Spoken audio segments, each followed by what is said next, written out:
નમસ્તે મિત્રો, આપણા દેશના વડાપ્રધાન નરેન્દ્રભાઈ મોદીએ આજે જ્યારે દેશને સંબોધન કરેલ છે તેની અંદર ખાસ મહત્વની જાહેરાત કરેલ છે કે વધુ 5 મહિના સુધી મફત અનાજ મળશે। આ મફત અનાજ છે તે કોને મળશે, કેટલું અનાજ મળશે અને આ અનાજ છે તે પ્રધાનમંત્રી ગરીબ કલ્યાણ યોજના હેઠળ મળશે તેની તમામ માહિતી તમને આજના વિડીયોમાં આપીશું।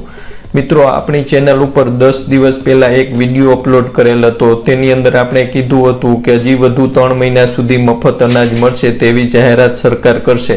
તો ખરેખર સરકારે એવી જાહેરાત કરેલ છે, કેમ કે કેન્દ્રીય મંત્રી છે રામવિલાસ પાસવાને તેમને એક નિવેદન આપેલું હતું। તેમાં કીધેલું હતું કે સરકાર આ અંગે વિચારણા કરી રહી છે કે હજી પણ વધુ 3 મહિના સુધી મફત અનાજ આપે તે માટે ઘણા બધા રાજ્યોએ કેન્દ્ર સરકારને પત્ર પણ લખેલો હતો અને આખરે તે નિર્ણય સાચો પડ્યો। આપણે જે વિડીયો બનાવીને મૂકેલ હતો તે વિડીયો સાચો પડ્યો અને આજે નરેન્દ્રભાઈ મોદીએ મફત અનાજની જાહેરાત કરી છે તેની માહિતી મેળવીએ કે કોને મળશે, કેટલું મળશે। તો ચાલો મિત્રો, આપણે આજના વિડીયોની શરૂઆત કરી। હવે પીએમ નરેન્દ્ર મોદીએ દેશને સંબોધનમાં મહત્વની જાહેરાત કરતા કહ્યું છે કે તહેવારના સમયમાં ખર્ચ પણ વધે છે અને આવનાર મહિના જુલાઈ ઓગસ્ટ છે તે માસની અંદર તહેવારની મોસમ છે, તેવા સમયની અંદર આમ જનતાનો ખર્ચ પણ વધે છે એવી સંબોધનની અંદર નરેન્દ્રભાઈ મોદીએ વાત કરેલ હતી। તેવા સમયમાં સરકાર નિર્ણય કરે છે કે જુલાઈથી લઈ નવેમ્બર એટલે કે 5 મહિના સુધી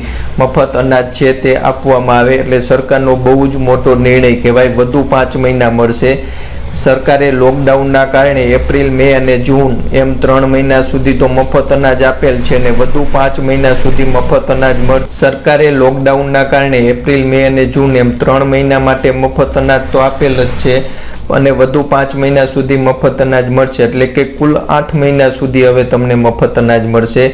આ અનાજ છે તે પ્રધાનમંત્રી ગરીબ કલ્યાણ યોજના હેઠળ આપવામાં આવશે।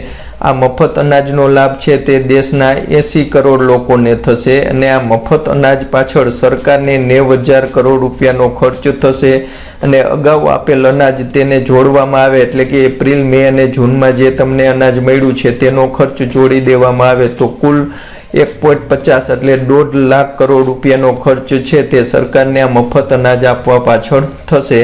હવે આગળ ડિટેલમાં માહિતી મેળવીએ તો આ મફત અનાજ છે તે પરિવારના સભ્યો દીઠ 5 કિલો ઘઉં ચોખા મળશે અને પરિવાર દીઠ 1 કિલો ચણા મળશે। એટલે આ મફત અનાજ છે તે પરિવારના સભ્ય દીઠ આપવામાં મળશે, અથવા તો તમને 5 કિલો ઘઉં મળશે અથવા તો ચોખા મળશે અને 1 કિલો ચણા મળશે।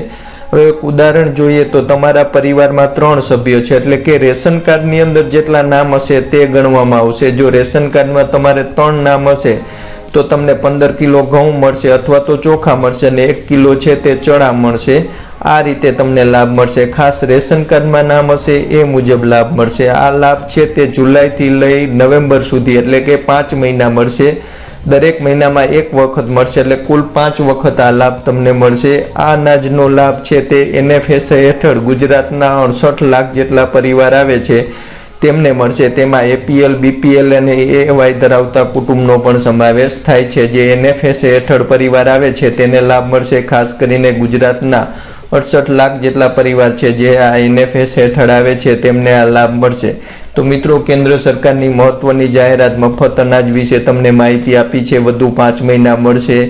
ખાસ મિત્રો, આ ચેનલ ઉપર તમને સાચી માહિતી આપવામાં આવે છે, સચોટ માહિતી આપવામાં આવે છે। જેમ તમને 10 દિવસ પહેલાં જ કહી દીધું હતું કે વધુ અનાજ તમને મફતમાં મળશે, તો તે માહિતી આપણી ચેનલની સાચી પડી છે। તો ખાસ આ ચેનલને સબસ્ક્રાઈબ કરી લેજો, સાથે સાથે વિડીયોને લાઇક અને શેર જરૂર કરજો। જય જવાન, જય કિસાન, જય હિન્દ।